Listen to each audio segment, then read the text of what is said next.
السلام عليكم ورحمة الله تعالى وبركاته. صحة فطوركم؟ على بالي بلي دوك تفطروا. دونك اليوم راح نجاوب لك ليك نتايا فيصل كرشوش ولا كرشوش فيصل كرشوش. عندي مدة وانا نشوفك من داك جوج لي هكذا نسمعكم بعد ما نحبش نجاوبك، نخليك تهضر، دير لي فيديو تاع 5 دقايق وحدك. لا علينا، اليوم جيت شوية نجاوبك على واش راك تهضر هاد الايامات هكذا.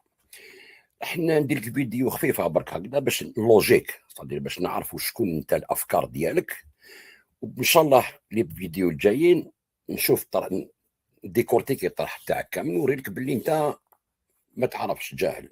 ماشي نقول لك جاهل ما تعرفش، تيانين يورو دير روحك انت كون جورناليست وانا محلل سياسي وانا كذا، راك غير تخلط برك.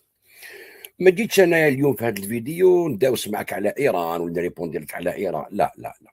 انا من نمنعكم باش تخسروا العقيده تاع الشعب الجزائري وتردوه خبيث، تردوه منبطح للاستعمار، لان العقيده تاعنا ما تكونش هكذا. هذا اللي يهمني انا، الجزائر، فهمت؟ اما تحامي على ايران ولا تسب ايران ولا، هذاك مشكل واحد اخر هكذايا. بصح واش راكم تقريوا للشعب الجزائري؟ واحد كيما انت واش يقري للشباب ديالنا؟ واش يقريهم يعلمهم الانبطاح قدام الاستعمار؟ دوك نوريها لك. شوف، نسمعوا كي فيديو ان شاء الله، اسمع مليح.